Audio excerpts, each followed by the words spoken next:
All right. What up, folks? I'm Jaby KOAY, joined by ACHARA KIRK. What's up? We're looking at the trailer to The Witch, Subversion. This is a 2020 official US version of the trailer. It's a Korean action horror movie. So a lot of different genres in there. Yeah. And so action, horror, and Korean. A young girl, Ja-yoon, lives with her adoptive parents after they found her alone in the woods and near death. Not sus. When strange people start appearing in Ja-yoon's life, she falls into turmoil as her seemingly ordinary life turns upside down in the blink of an eye. Featuring an award-winning performance by Kim Da-mi and co-starring Choi, Woo-shik from Parasite and Train to Busan, The Witch is available on Blu-ray, DVD, and digital. Wow. So, I'm a fan of Korean cinema, and so can you. So, let's check this out.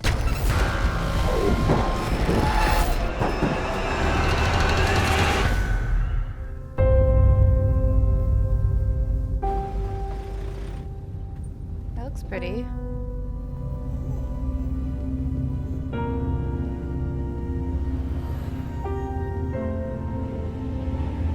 What happened?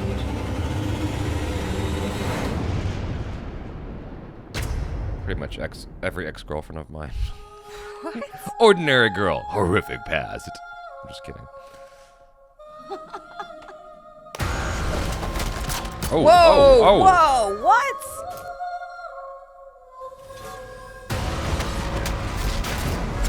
Wow. Oh!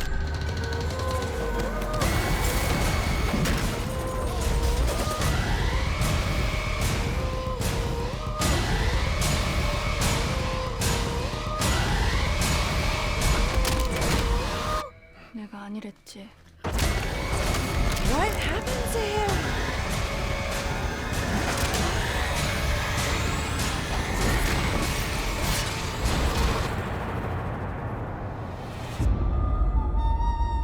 That was pretty dope. Yeah! Hold on. Oh. 얼른 갔다 와 이년아. Getting vibes like Stranger Things, you know, a young girl who was experimented on and just trying to be Yeah. normal. She's trying to live her life. Yeah. Yeah. And then, you know, shit goes awry because some people show up that are from her past, essentially. You know what I like about this trailer is that it showed us a lot of really cool things, but I'm still not like really sure about what's going on, but I'm intrigued. Yeah. I don't know if you got that same feeling, but I'm like, I got lots of feelings. yeah, it was really cool. We saw the like kind of what we can expect in terms of, you know, the action. I get a sense of the tone and it feels kind of scary and jarring. I feel like I'm still going to be really surprised if I decide to watch this movie. Oh, I see what you're saying. Like, if you watch it, you're going to experience surprises. Yeah, I'm going to be the way you surprised. the way you phrased that, it sounded like I'd be surprised if I check this out. Oh no, You know. I would want to check this out. But Yeah. like if I decided to watch this, I think that, you know how sometimes you watch a trailer and you're like, well, I basically know what's going to happen in the movie. Like I know the storyline or whatever. With this, I'm like, I don't even know what the story is per se. I feel like the I have a little sense. blurb at the beginning that you read gave me more of a sense. If you hadn't read that, I'd be like, what is going on? Well, it seems to me that she is a gifted individual because she was endowed with gifts through experimentation. And this person who's tracking her down is similar in nature, but maybe perhaps a little bit advanced. You know, kind of like the Liquid Terminator dealing with the Terminator. Right. Right? An older Yeah. model. We sort of saw this idea in Stranger Things a bit. 1 versus 7 or whatever. 11? 11. Whoops.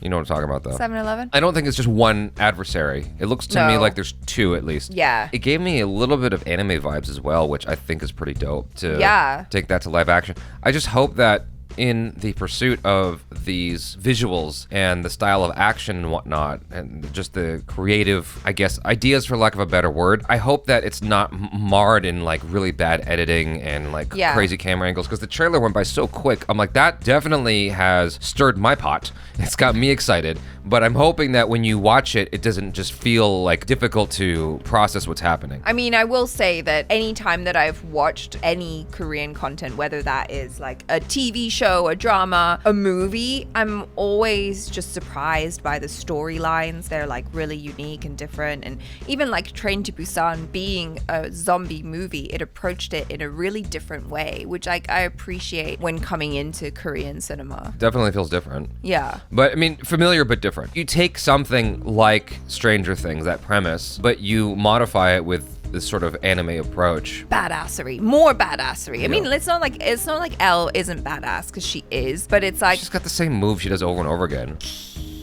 Her yeah, nose bleeds. it's like, let's do that, but like throw in some martial arts. I'm really hoping that you can really see the fight scenes in this. I don't know how good they are, but there's martial arts directors that are credited here. It says Park Jong-ryu and Kim Jong-min. I mean, they went out of their way to make sure they had people who designed the action or designed the fight scenes. Hopefully that's meaningfully realized, you know, in the final edit. Yeah. Where it's not just exciting, exhilarating action, but you can appreciate the choreography at the same time. Yeah. Because all too often, you know, you see action, especially in American cinema, where you don't know what the hell's going on, and that is just infuriating. I've seen that in Korean cinema as well. Not as often, admittedly. In fact, one of the best fight scenes I'd ever seen was in Squid Game. Oh, yeah. The last episode had an incredible fight scene. Yes. And so, yeah, if it's anything like that, but with magic and stuff, that's cool. It's surprising to me that this didn't even make it on our radar whatsoever. I guess everyone was so obsessed with Parasite, and that was it. Well, this was 2020. We were in the middle of like, you know, quarantining and COVID and all of that. So Yeah, but it was still coming off the heels of Parasite. Parasite won in 2020. Basically, 2020 was the year of Parasite. Anything else Korean was not going to get noticed quite as much. It's like,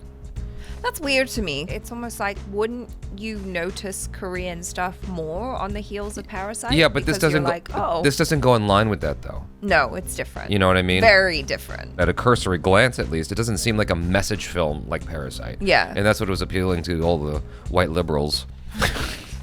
You know, I think people were looking more for stuff like that. And the timing was a little bit off. They were missing out on the Korean horror action genre. Yeah, this totally appeals to me. This is more my cup of tea than something like Parasite. Yeah. And well, this also makes horror palatable for you, because you come out and say you're not really drawn to watching horror, but throw in some action fight scenes and you're like, meh, this is interesting. Yeah, not just action fight scenes, but like really, really cool concepts. There's something fascinating about the idea of a young girl who's super powerful. Like, that's part of what makes Stranger Things so successful. That's part of the draw for the Thai movie Chocolate. It's just like you have this small woman with like a frame that is seemingly very easy to snap. You know what I mean? You mean weak, basically. Yeah, basically, yeah. Vulnerable, but, yeah. And yet they are incredibly powerful. Yeah. Like, there's something that is curious about that. Well, I think it's something that speaks to the average person too, because there's some sort of living vicariously through this character who seems ordinary or weak, but she's actually superpowered. Yeah, I guess in my mind, I'm just a small Asian girl. You're just a small Asian girl, Jaby. We all are. It's fine. You guys, thanks so much for hanging out. I'm Jaby KOAY. This is ACHARA KIRK. Peace out.